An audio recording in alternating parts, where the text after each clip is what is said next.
don't control our data. Correct. And as we all know, like knowledge is power, information therefore is power. Totally. And the people who have that are ordinary citizens. They are of a handful of small companies out in Silicon Valley. So we're trying to tear down these data silos so people can have like their own self-sovereign identity, be able to say yes as well as no when they want to share information.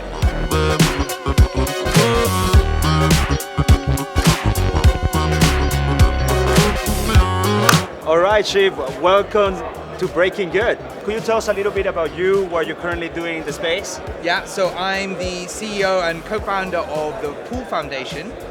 And Pool basically is an infrastructure layer for these things called data unions. The entities that allow people to aggregate their data together, monetize it together, and then share that value back as a kind of cooperative or a union, if you will. I used to be an investigative journalist for The Guardian. Okay. I spent 5 years doing that, and like another 5 years before that as a freelance. I've written a couple of books, and I was writing another book. So I left The Guardian, partly because actually, the whole model and economic model around media was failing because of Google and Facebook, right? Started working for a couple of companies doing comms advice, and just got drawn in and realized, actually this could be a vehicle for bringing about the changes that I was just about to write about, but instead of writing about it, I could just do it instead. For me, Ethereum and the kind of Ethereum community is about creating tools for human coordination. And that's the bit that really appeals to me. I like fellow people. I don't see myself as a kind of siloed individual.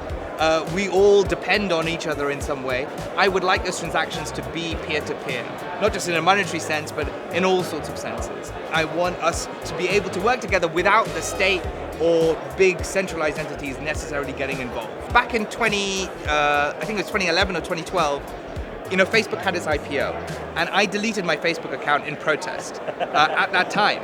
And it was such a weird thing to do that they actually, one of the big news channels, Channel 4 News in the UK, called me on. They were like, what have you done? Like, answer for yourself, right? And I said, I don't want to be an info slave.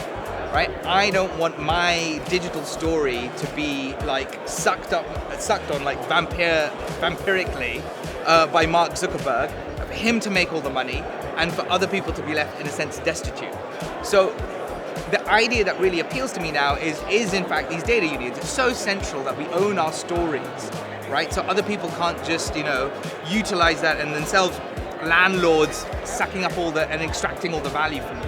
So we need to build systems that allow people to say yes and no, right? Okay. When they want to. So it's not just a privacy model.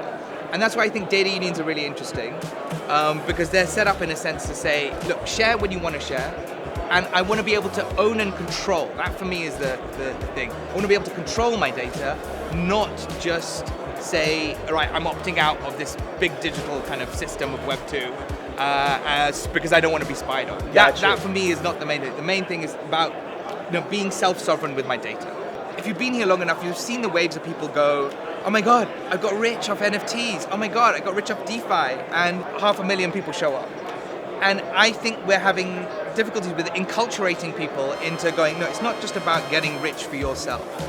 It's about understanding that this is, we've got values that are already here. They're about helping humanity. And that sounds great, but ensuring that actually happens is really hard.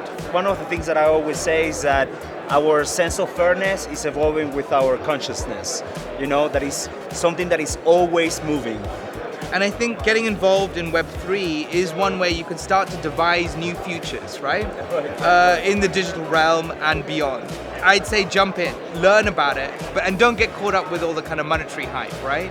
Thank you so much, Shiv, for being here today with us. Thank you. Let's make the world a better place, man. Thanks. Yeah. All right. All right. That was a great interview. Thank you. Thank you, brother. Thanks. Thank you.